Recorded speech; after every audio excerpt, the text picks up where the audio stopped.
नमस्कार, मैं हूं आपके साथ नेहा वर्मा।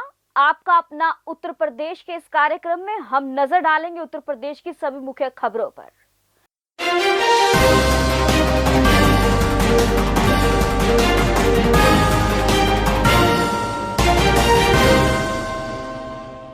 हरिद्वार में कुंभ मेला कोरोना टेस्टिंग घोटाला। जिलाधिकारी ने दिल्ली की लैब के खिलाफ एफआईआर दर्ज करने के दिए आदेश। कुंभ कोरोना जांच फर्जीवाड़ा मामले में हरिद्वार जिला अधिकारी सी रविशंकर ने मुकदमा दर्ज करने के आदेश दिए हैं। इस मामले में दिल्ली की मैक्स कॉर्पोरेट सर्विस लैब के खिलाफ मुकदमा दर्ज किया जाएगा। पंजाब के रहने वाले व्यक्ति द्वारा दी गई शिकायत के बाद यह कार्यवाही की गई है। हरिद्वार कुंभ में हुए टेस्ट के घपले का खुलासा पंजाब के रहने वाले एक एलआईसी एजेंट के माध्यम से हुआ है। पंजाब के फरीदकोट के रहने वाले एक शख्स विपिन मित्तल ने हरिद्वार कुंभ में कोविड जांच घोटाले की पोल खोली है। विपिन मित्तल के मुताबिक उन्हें उत्तराखंड की एक लैब से फोन आया था, जिसमें उन्होंने बताया कि आपकी रिपोर्ट नेगेटिव आई है, जिसे सुनते ही वे भौचक्का रह गए। उन्होंने इस घटना की शिकायत आईसीएमआर से की और कहा कि उसके आधार पर और मोबाइल नंबर का फेक टेस्ट के लिए गलत इस्तेमाल हो रहा है। अब मामले में विस्तृत जांच के आदेश दिए गए हैं।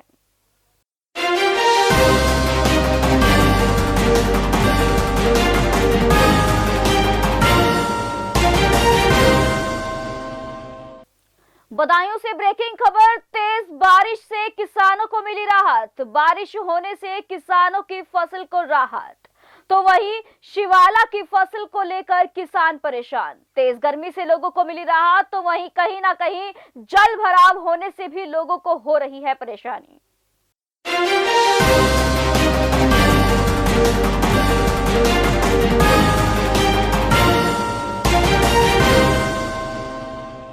उत्तर प्रदेश के बदायूं से ब्रेकिंग खबर, जहां बदायूं के उछानी कोतवाली क्षेत्र का मामला। गांव गुराई में घर में चोरी करने घुसे 3 चोरों ने 2 लाख रुपए और सामान चुराया।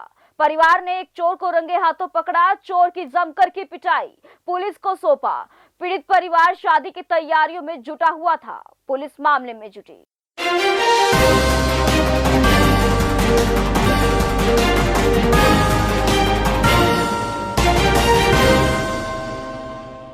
उत्तर प्रदेश के शाहजहांपुर में पुलिस और लुटेरों के बीच में मुठभेड़। पुलिस ने 3 शातिर लुटेरों को किया गिरफ्तार। शाहजहांपुर में पुलिस और लुटेरों के बीच में मुठभेड़ हो गई। मुठभेड़ में पुलिस ने 3 शातिर लुटेरों को गिरफ्तार किया है। मुठभेड़ के दौरान चाकू लगने से पुलिस का एक सिपाही घायल हो गया। बदमाशों के पास से अवैध तमंचा, कारतूस, चाकू और चोरी की बाइक बरामद की गई है। फिलहाल घायल सिपाही का अस्पताल में इलाज चल रहा है।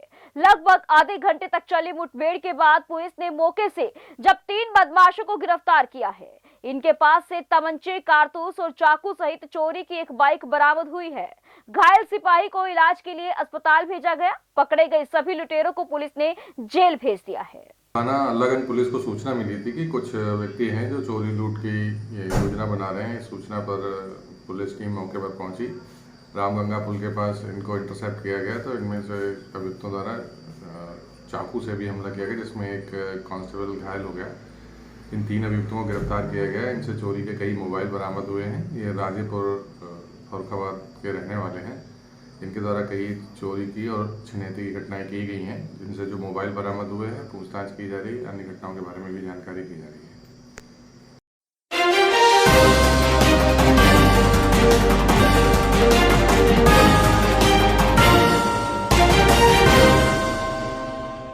महिला आयोग के मेंबर ने किया डफरीन अस्पताल का निरीक्षण।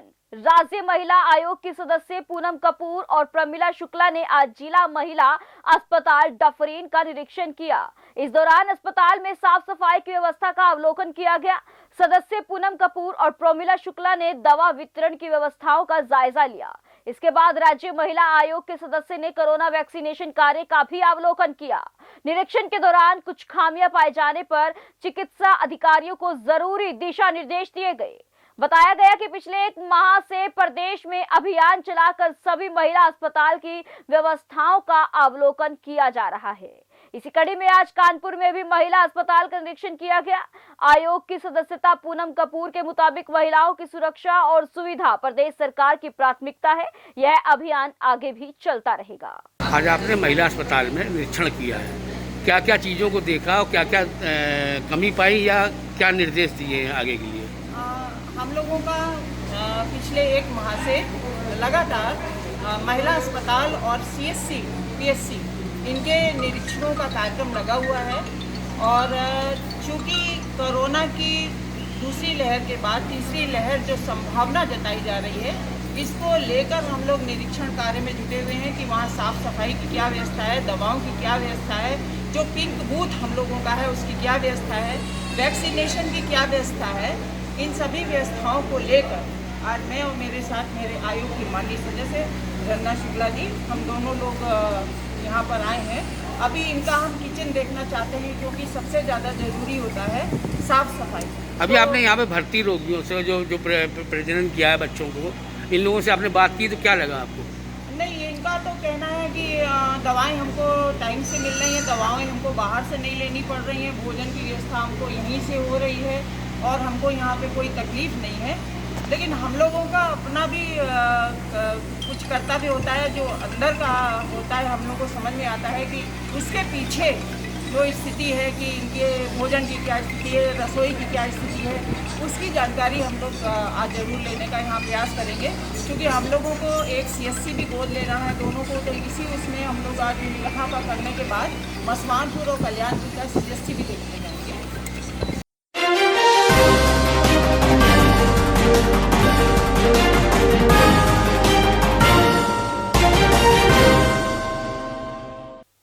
कानपुर के काकादेव के विजयनगर क्षेत्र के जेटू ब्लॉक में सीवर का गंदा पानी इस कदर लोगों के घरों में घुस रहा है कि उनका जीना मुश्किल हो गया है।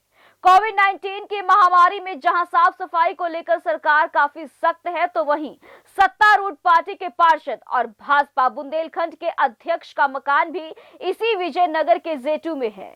बावजूद इसके इस निकासी की समस्या का समाधान नहीं हो पा रहा।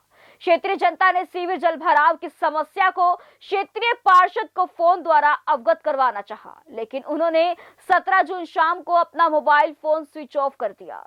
क्षेत्र की जनता में पार्षद और पार्टी को लेकर भारी आक्रोश है।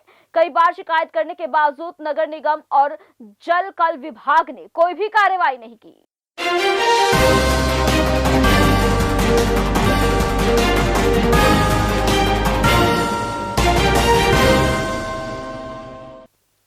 शाहजहांपुर में गाड़ी ओवरटेक करने के पुराने विवाद को लेकर दबंगों ने पिता और 2 पुत्रों पर फायरिंग कर दी। फायरिंग में गोली लगने से 3 लोग गंभीर रूप से घायल हो गए। इनमें से एक की हालत बेहद गंभीर बनी हुई है। फिलहाल सभी को इलाज के लिए मेडिकल कॉलेज में भर्ती करवाया गया।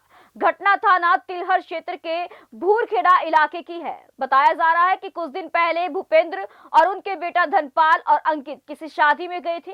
इसी दौरान गाड़ी आगे निकालने को लेकर विवाद हो गया था। बताया जा रहा है कि आज पिता और दोनों पुत्र अपनी दुकान बंद करके घर जा रहे थे, तभी बाइक सवार लोगों ने ताबड़तोड़ फायरिंग शुरू कर दी। फायरिंग में एक गोली धनपाल की पीठ में लगी है, जबकि अंकित और उसके पिता भूपेंद्र छर्रे लगने से घायल हो गए हैं।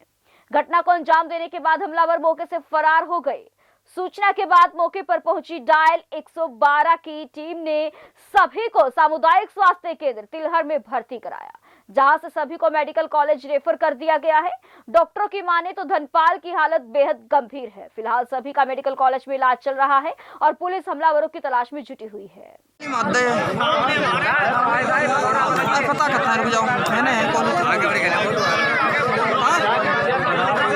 गोरी खेरा के हैं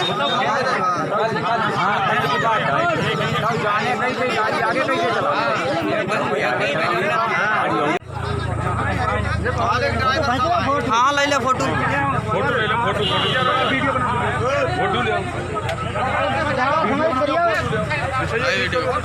वीडियो और बना लियो। हेलो वीडियो बना लो। हाँ आ गए अंकित जाओ अंकित बैठो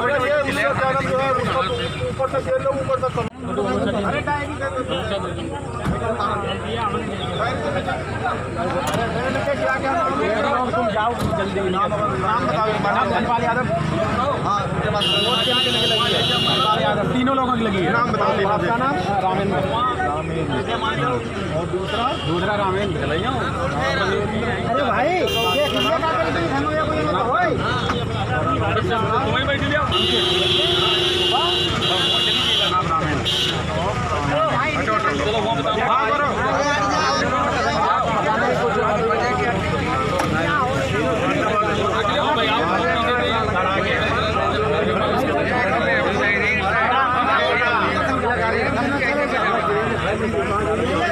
अभी यहाँ जो एक फायरिंग कांड हुआ है, क्या है पूरा? सर वो जिसके फायर लगे वो मेरे भाई हैं और मारने वाले जो हैं वो गड़ा के हैं। 6-7 लोग गड़े के हैं और थोड़ी सी बातचीत हुई थी गाड़ी के चक्कर में, मामला सब शांत हो गया था। उसके बाद में हम लोग गाड़ी वापस ले आए अपने घर के लिए, तो पीछे से उन्होंने गाड़ी भगा के हमको पकड़ा आके और 6-7 फायर भी किए और 2 फायर मेरे गाड़ी के टायर में भी मारे और 3 फायर जो हैं वो एक मेरा भाई के लगा, एक छोटा भाई के लगा, एक ताऊ जी के लगा। 3 फायर लगे। भाई का नाम धनपाल यादव जो बहुत ही ज़्यादा सीरियस हैं, और एक अंकित यादव, और ताऊ का नाम है रामेंद्र सिंह। किन लोगों ने मर जी एक गड़ा के हैं सुखपाल और बदन सिंह, राजवीर और देवेश और संजीव और राजीव। क्या इनके खिलाफ कोई तहरीर दिया? जी कुछ तहरीर को रिपोर्ट की है आपने? हाँ सर, तहरीर दे चुका हूँ। देखिए, फायर आर्म इंजरी के हमारे पास 8:30 बजे के लगभग 3 केस आए हैं, जिसमें से एक मरीज़ गंभीर रूप से घायल है और 2 ठीक ठाक है। धनपाल यादव नाम का जो मरीज़ है वो गंभीर रूप से घायल है, उसे प्राथमिक उपचार देके भर्ती कर लिया गया है। उसकी भी स्थिति ठीक है। अब बाकी जो मरीज़ थे उनकी हालत ठीक थी पहले से ही, उन्हें भर्ती नहीं किया गया है।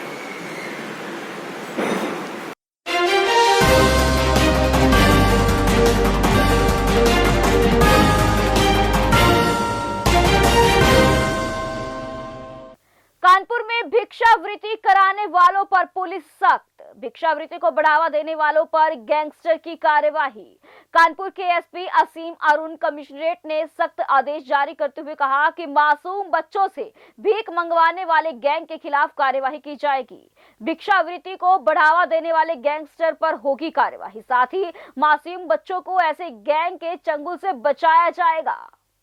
जैसे जैसे कानपुर नगर में यातायात सिग्नल लाइटों को सख्ती के साथ लागू किया जा रहा है, हम लोगों ने देखा कि ऐसे बच्चे लाइट्स पर हैं जिनसे भीख मंगवाया जा रहा है।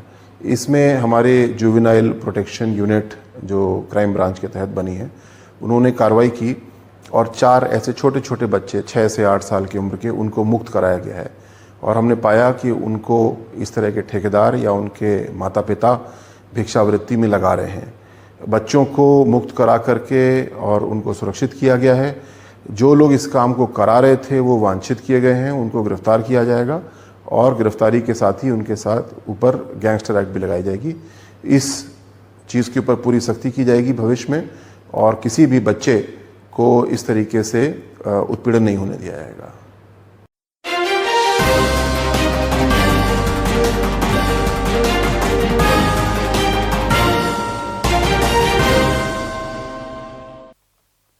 उत्तर प्रदेश के कैबिनेट मिनिस्टर सुरेश कुमार खन्ना आज शाहजहांपुर पहुंचे। कोरोना की तीसरी लहर पर दिया बयान। उन्होंने कहा कि कोरोना की तीसरी लहर से मुकाबला करने के लिए उत्तर प्रदेश सरकार पूरी तरह से तैयार है। तीसरी लहर को लेकर उत्तर प्रदेश में सभी तैयारियां समय से पहले पूरी कर ली जाएगी। इसके अलावा पूरे उत्तर प्रदेश के अस्पतालों में बेड बढ़ाए जाएंगे और मेन पावर को बढ़ाया गया है। उनका कहना है कि सभी मेडिकल कॉलेज में 100 बेड तैयार करने के निर्देश दे दिए गए हैं, जिन्हें कुछ वक्त में पूरा कर लिया जाएगा। उनका मानना है कि सितंबर में तीसरी लहर अपना असर दिखाना शुरू करेगी, जिसमें सबसे ज्यादा बच्चों को प्रभावित होंगे। इसके लिए बच्चों के डॉक्टरों की नई भर्ती की जा रही है। साथ ही उत्तर प्रदेश के सभी डॉक्टरों को बच्चों के इलाज के लिए ट्रेनिंग दी जा रही है। सुरेश कुमार खन्ना का यह भी कहना है कि पूरे उत्तर प्रदेश में अब तक 2,40,00,000 से ज्यादा लोगों को वैक्सीन लगाई जा चुकी है। इसके अलावा 18 साल से ऊपर के 53 लाख लोगों को वैक्सीन लगाई जा चुकी है और वैक्सीनेशन का काम लगातार जारी है। देखिए, जो एक्सपर्ट ओपिनियन है वो इस बात के लिए है कि तीसरी वेव आएगी और वो बच्चों को प्रभावित करेगी, लेकिन हमारे पास उत्तर प्रदेश में सभी तैयारियां समय से पहले पूरी हो जाएंगी और जितना भी लोगों ने आशंका व्यक्त करी है या संभावना, हम हर तरीके से मुकाबला करने के लिए तत्पर रहेंगे। हमने चाहे बेड्स की बात हो, बेड्स बढ़ाने की या मैन पावर की, हर तरह से वैक्सीनेशन हमारा लगातार चल रहा है। 2,46,00,000 लोगों से ज़्यादा लोगों का उत्तर प्रदेश में वैक्सीनेशन हो चुका। 18 साल से लेकर 44 साल की उम्र वालों का लगभग 53 लाख लोगों का उत्तर प्रदेश के संसाधनों से वैक्सीनेशन हो चुका और ये प्रक्रिया लगातार जारी रहेगी। और तीसरी वेव के लिए हमने सभी मेडिकल कॉलेजेस में 100 बेड्स तैयार करने के लिए निर्देश दे दिया है। 50 isolation beds, 50 intensive care units और लगातार उन लोगों का हमको कंफर्मेशन इस बात के लिए मिल रहा है कि वो तैयारी कर रहे हैं। लोगों ने ये उम्मीद जाहिर की है कि शायद सितंबर में ये तीसरी वेव का आगमन होगा, तो हम समय से पहले हर चीज़ तैयार कर लेंगे। मैन पावर को भी हम ट्रेन करेंगे और हर तरह से हमारी कोशिश होगी कि हम इसके प्रभाव को पूरी तरीके से मिनिमाइज करें। सर, पीडियाट्रिक की बहुत बड़ी कमी है जिलों में सर। जो बच्चों के डॉक्टर हैं पीडियाट्रिक हैं, उसकी कमी को पूरा करने के लिए सर किस तरह की सरकार? मैंने जो रिक्रूटमेंट होना उसका रिक्रूटमेंट भी कर रहे हैं और उन लोगों को, बाकी डॉक्टर्स को इस बात की ट्रेनिंग दे रहे हैं कि ताकि वो पीडियाट्रिशियंस का पूरा काम संभाल सकें। Thank you.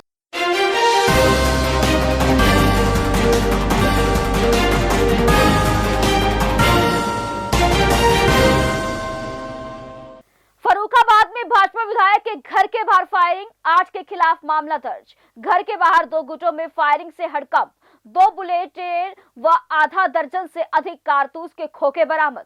पुलिस आसपास के घरों में लगे सीसीटीवी कैमरों के फुटेज देखकर कार सवारों के बारे में जानने का प्रयास कर रही है। एएसपी अजय प्रताप ने बताया कि युवकों के 2 गुटों में कार रेस को लेकर विवाद हुआ था, उसी के बाद फायरिंग हुई। एक कार में सपा का झंडा लगा होने की बात पर बताया कि यह अभी जांच का विषय है। क्या अभी तक पुलिस तफ्तीश कर रही है? ये रोड पे शीशा पड़ा हुआ है, यहाँ पे जो अभी तक निकल के आ रहा है 2 गाड़ियाँ थीं। किन्हीं कारणों से एक गाड़ी को अगली गाड़ी में ओवरटेक करके रोका है और इसके बाद इन लोगों में कुछ बातचीत और कुछ फायरिंग की बात सामने आई है। हम क्या एक्चुअल तथ्य है, किन कारणों से क्या हुआ है, इन सारी चीज़ों का पता लगाएंगे और जांच करेंगे। कुछ राजनीतिक विवाद है सर क्या? देखिए, हम अभी की इस बारे में कुछ भी कहने की स्थिति में नहीं है। यदि प्रथम दृष्टया अभी ये रोड रेस का मामला है, तो जो वास्तविक तथ्य होगा वो हम आपको। दूसरी गाड़ी पर सपा का झंडा लगा तो बता तो रहे हैं कि अभी हम किसी भी तथ्य को, जब तक हमारा सीसीटीवी फुटेज, बाकी सारी चीज़ें और जांच को हम कंप्लीट न कर लें, तब तक हम किसी भी तथ्य पे नहीं। मकसद क्या लग रहा था? रोड रेस बताया तो कि अभी तो निकल के आ रहा है, वो रोड रेस का मामला लग रहा है, लेकिन चूँकि एक ऐसी सार्वजनिक रोड पर फायरिंग हुई है तो हम कड़ी कार्रवाई इसमें करेंगे। ठीक है सर, थैंक यू। इस तरीके की जो आतंक का वातावरण बनाने का प्रयास इस जनपद में जिन लोगों के द्वारा भी किया जा रहा है, उसे तुरंत कंट्रोल किया जाना चाहिए, मेरा ये जरूर कहना है। आप क्या अधिकारियों को क्या निर्देश देते हैं? अधिकारियों को मैंने सबसे पहले इंस्पेक्टर को फोन किया, फिर कप्तान से मैंने कहा फोर्स भेजिए, यहाँ इसी तरीके से घटना हो रही है। अभी एडिशनल और सीओ सिटी आए थे, मैंने उनसे कहा है कि आप इसकी छानबीन करके जो भी इसमें इन्वॉल्व है उनके विरुद्ध सख्त से सख्त कार्रवाई की जाए। भारतीय जनता पार्टी शांति व्यवस्था ही प्रमुख मुद्दा है। मतलब गुंडाई है, दादागिरी का मामला है? हाँ, मटाडीसी का जो हमें लगता है, कौन लोग थे, क्या है, एक आतंक पैदा करने का हमें लगता है ये माहौल बनाने की कोशिश है।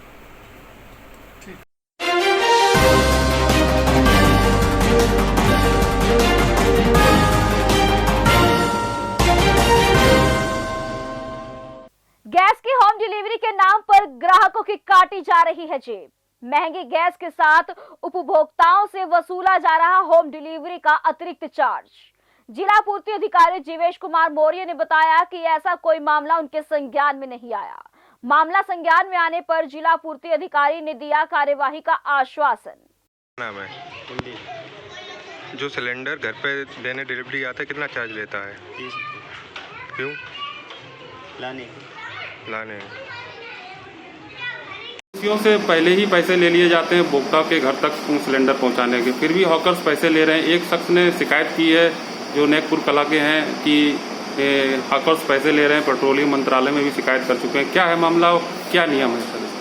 नहीं, आपके द्वारा प्रकरण संज्ञान में लाया गया है। उसमें नियमावली ये है कि जैसे जो सिलेंडर का मूल्य लिया जाता है उसमें होम डिलीवरी चार्ज इंक्लूड होता है और वो 27 रुपये समथिंग होता है। अगर उसके अतिरिक्त कोई अगर डिलीवरी चार्ज ले रहा है तो ये पूरी तरह से गलत है। इसके खिलाफ अगर जो भी संज्ञानित होगा उसके खिलाफ कठोर से कठोर कार्रवाई की जाएगी। क्या फिक्स रेट रहते हैं सर जो होम डिलीवरी पहुंचाने के घर पे? होम डिलीवरी का तो मतलब वो एग्जैक्ट तो ये नहीं है, लेकिन 27 रुपये समथिंग पैसे हैं। तो क्या कार्रवाई करेंगे आप इसमें? अगर कहीं अगर जांच की जाती है, जांच में अगर तथ्य सही पाए जाते हैं तो फिर उनका सिक्योरिटी जब्त किया जाएगा और एजेंसी के खिलाफ टर्मिनेशन के लिए लिखा जाएगा कंपनी को, या जो भी मतलब जिलाधिकारी महोदय के स्तर से जो भी कार्रवाई समुचित होगी उसको कराया जाएगा।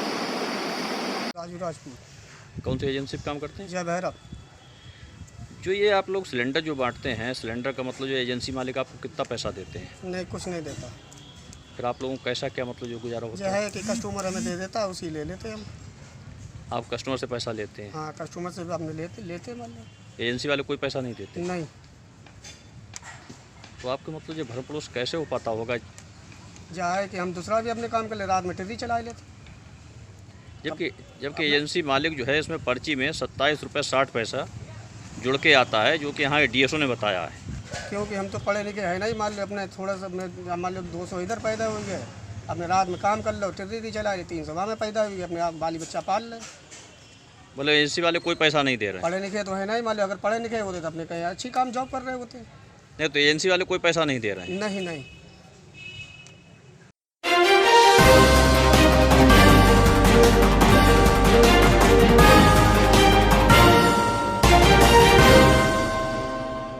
पीएम मोदी की नीता अंबानी के साथ आपत्तिजनक पोस्ट लगाना युवक को पड़ा महंगा। मामला हुआ दर्ज।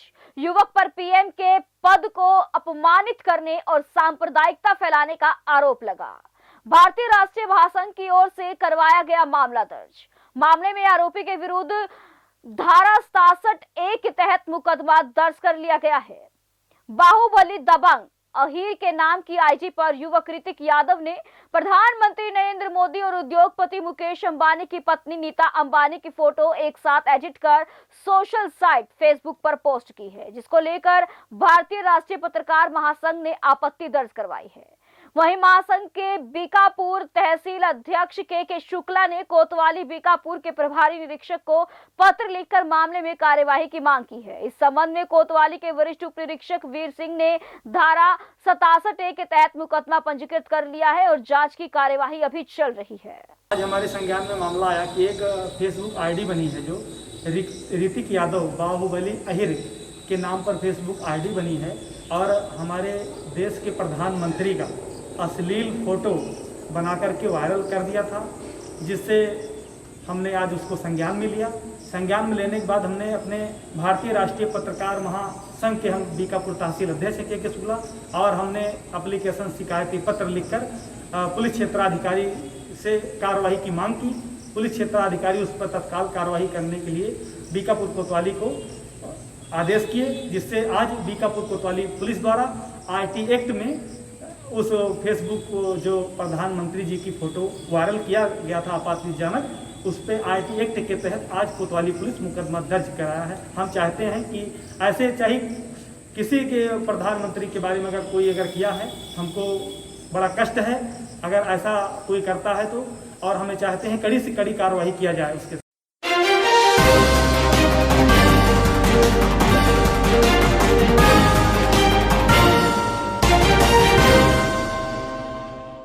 फर्रुखाबाद से ब्रेकिंग खबर, जहां पर थाना अध्यक्ष की संवेदनहीनता।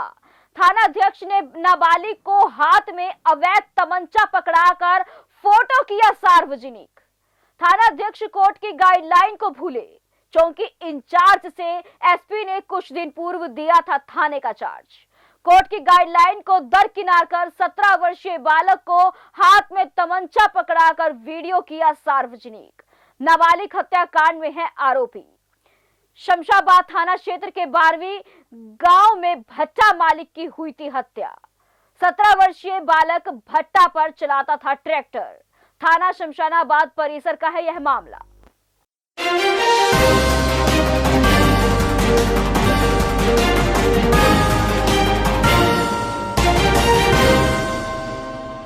अगली ब्रेकिंग फर्रुखाबाद से, जहां आईजी कानपुर जोन मोहित अग्रवाल गोरी का जन्मदिवस मनाने पहुंचे।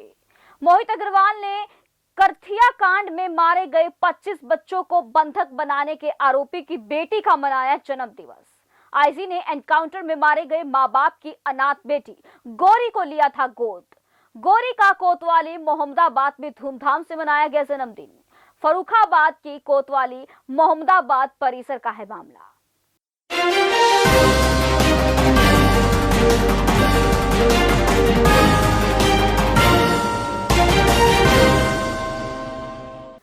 कानपुर देहात में राम मंदिर में जमीन घोटाले को लेकर कांग्रेसियों ने एसडीएम को सौंपा राष्ट्रपति को संबोधित ज्ञापन। कांग्रेस जिलाध्यक्ष नरेश कटियार के नेतृत्व में अन्य कार्यकर्ता भी हुए शामिल। करोड़ की जमीन को 8 गुना अधिक मूल्य पर बेनामा कराए जाने का लगाया आरोप। मामले से जुड़े लोगों की उच्च न्यायालय से जांच कर दोषियों पर सख्त कार्यवाही किए जाने की मांग। माती मुख्यालय में जिला कलेक्ट्रेट का मामला। अध्यक्ष जी, अब जो है जिला कलेक्ट्रेट आ जाएं, क्या मामला था? ये आस्था से जुड़ा हुआ मामला है। जो पुरुषोत्तम भगवान राम का मंदिर अयोध्या में जो बन रहा है, जो जमीनों की खरीद फरोख्त हो रही है, उसमें जो बहुत बड़ा भ्रष्टाचार सामने आया है कि जो 2 करोड़ की ज़मीन ली गई, ठीक 10 मिनट बाद वही ज़मीन 18 करोड़ की जो संस्था ने ली है, ये जो 16 करोड़ रुपए का जो घोटाला किया है, उन लोगों के खिलाफ हम चाहते हैं सख्त कार्रवाई हो और मतलब न्यायालय से, उच्च न्यायालय से इसकी जांच कराई जाए। जो भी दोषी व्यक्ति हो उनके खिलाफ सख्त कार्रवाई हो। सबसे बड़ी बात ये है क्योंकि जितने भी ये एक माफिया गिरोह चलता है, जैसे अमित शाह जी का लड़का ने 50,000 से काम शुरू किया था और पता चला 50 लाख एक साल में उनका प्रॉफिट हुआ। अगर ऐसे ही बिजनेस ये कर रहे हैं, अगर ऐसा बिजनेस कर रहे हैं तो उत्तर प्रदेश के लोगों को वो बात बताएं कि ये बिजनेस करिए, इससे देश की गरीबी हट जाएगी, बेरोजगारी हट जाएगी। ये ऐसी टेक्नोलॉजी उत्तर प्रदेश में लाकर अगर देंगे तो निश्चित तौर पर गरीबी हट जाएगी। लेकिन ये जो भ्रष्टाचार में लिप्त लोग हैं, इनके खिलाफ सख्त कार्रवाई होना चाहिए।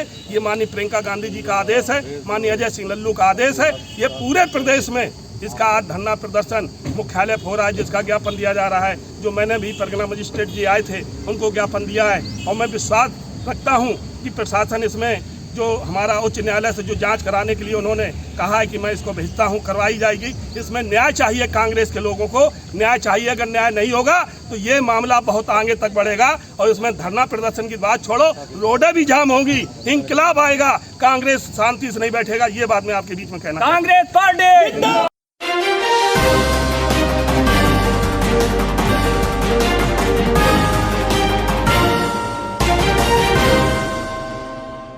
ऑनलाइन मनाया जाएगा योगा दिवस। विश्व योग दिवस को लेकर जालौन में तैयारियां शुरू कर दी गई हैं। कोरोना महामारी के प्रकोप के कारण इस बार योग दिवस ऑनलाइन मनाया जाएगा। इसके लिए डीएम प्रियंका निरंजन ने जिले के अधिकारियों के साथ बैठक कर दिशा निर्देश दिए। विकास भवन सभागार में जिलाधिकारी प्रियंका निरंजन की अध्यक्षता में आयोजित बैठक में डीएम ने जिले के सभी अधिकारियों को निर्देश दिए कि कोरोना के चलते सभी अधिकारी अपने अपने तहसील व ब्लॉक क्षेत्रों में ऑनलाइन योग करवाने की व्यवस्था करें। देखिए, 21 जून को अंतर्राष्ट्रीय योग दिवस है। इसमें पूर्व के वर्षों में बड़े स्तर पर कार्यक्रम आयोजित किए जाते रहे हैं, लेकिन इस बार कोविड की स्थितियों को ध्यान में रखते हुए हम ऑनलाइन के माध्यम से लोगों से अपील कर रहे हैं कि घरों में रहकर लोग जो है वो अपने योग करें और इस महायज्ञ में अपनी सहभागिता करें। अधिक से अधिक लोग ऑनलाइन के माध्यम से योग से जुड़ें।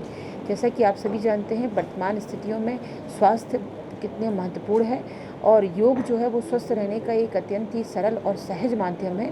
जब अधिक से अधिक संख्या में लोग योग से जुड़ेंगे, योग को अपनी दिनचर्या का अंग बनाएंगे, तो लोगों के स्वास्थ्य को बेहतर करने में एक अच्छा कदम होगा।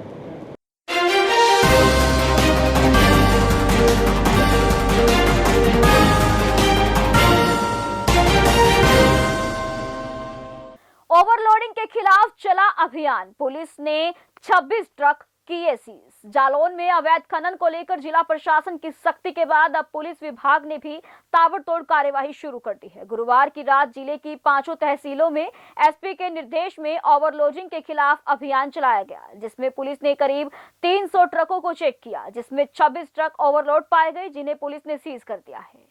मामले को लेकर अपर पुलिस अधीक्षक राकेश सिंह ने बताया कि एसपी डॉक्टर यशवीर सिंह के निर्देशन में वह खुद बीती रात सड़कों पर उतरे थे। इसके अलावा सभी सर्किल के सीईओ ने अपने अपने क्षेत्रों में ओवरलोडिंग के खिलाफ अभियान चलाया है। चेकिंग के दौरान ओवरलोड वाहनों से करीब 1 लाख रुपए का जुर्माना वसूला गया। कोंच, कदौरा, कुठौद, माधोगढ़ और कालपी और यशोजी की टीम लेकर के पर्याप्त बल के साथ ये कुठौद और अया मार्ग, कानपुर हाईवे मार्ग और हमीरपुर राठ मार्ग, तीनों मार्गों पे कंबाइंड चेकिंग लगाई गई थी कि कोई गाड़ी निकल ना पाए। करीब 250 से 300 गाड़ियों को चेक किया गया। 26 गाड़ियों को अभी तक हमने सीजर में किया हुआ है। आरटीओ और खनिज विभाग को सूचना दी गई है। हमें उम्मीद है कि लाखों का राजस्व इससे रिकवरी होगी और ये अभियान सतत चलता रहेगा। ये आकस्मिक छापे पड़ते रहेंगे। ये ओवरलोडिंग किसी भी दशा में जनपद जालौन से नहीं होने पाएगी।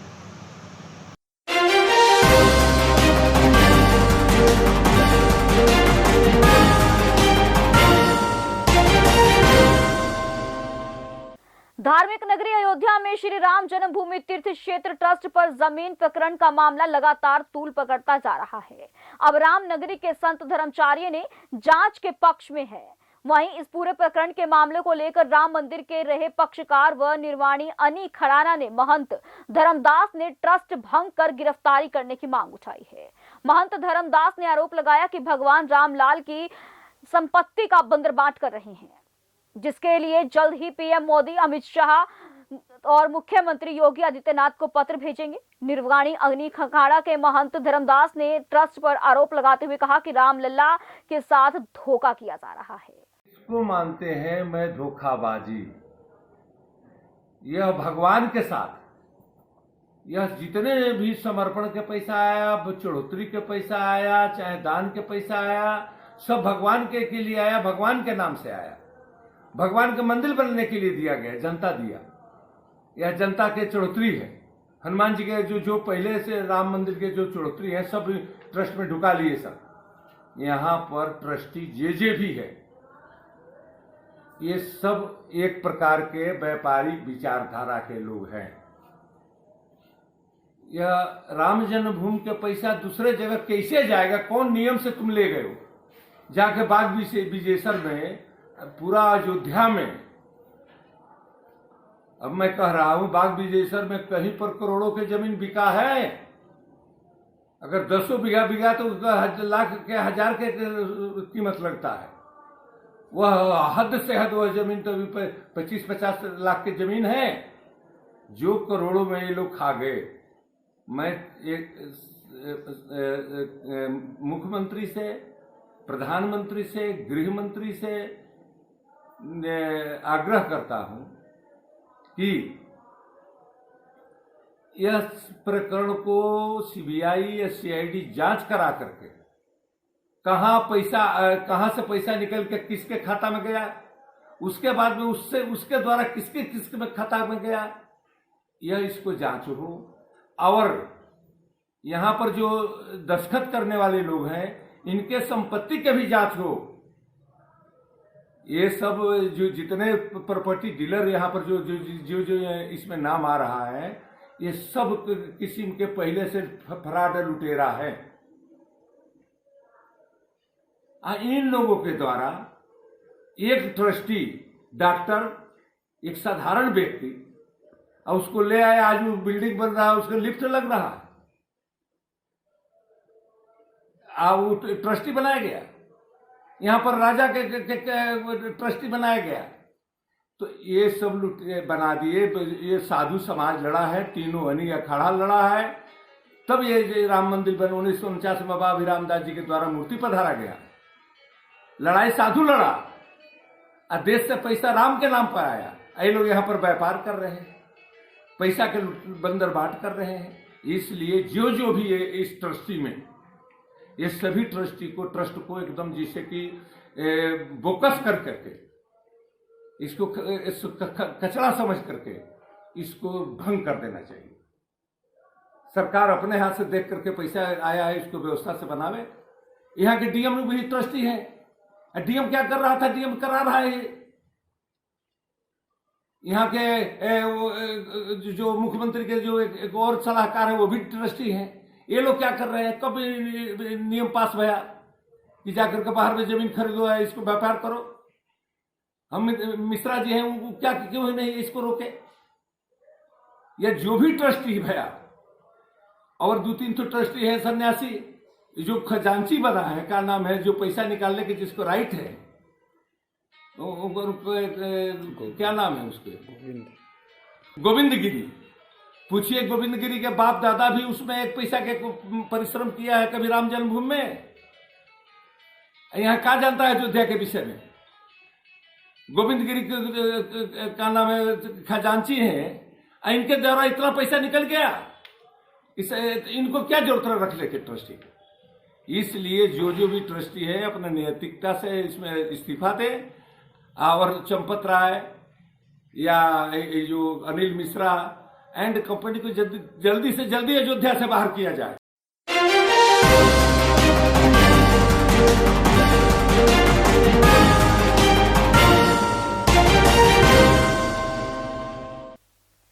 उत्तर प्रदेश की सभी खबरें देखने के लिए बने रहिएगा हमारे साथ, आपका अपना उत्तर प्रदेश में।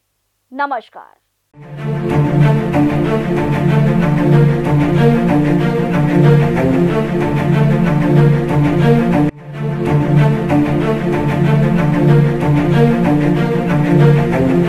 ऐसा अवसर फिर नहीं मिलेगा। अब हरियाणा सरकार की दीनदयाल आवास योजना के अंतर्गत सेक्टर 1 तरावड़ी में 135 और 142 गज के प्लॉट्स मात्र 21,000 रुपए देकर बुक करवाएं। क्रेडिट सोसाइटी, सड़क, sewerage, street light, park, community centre, तुरंत रजिस्ट्री और पोसेशन भी। कॉल 9466034000।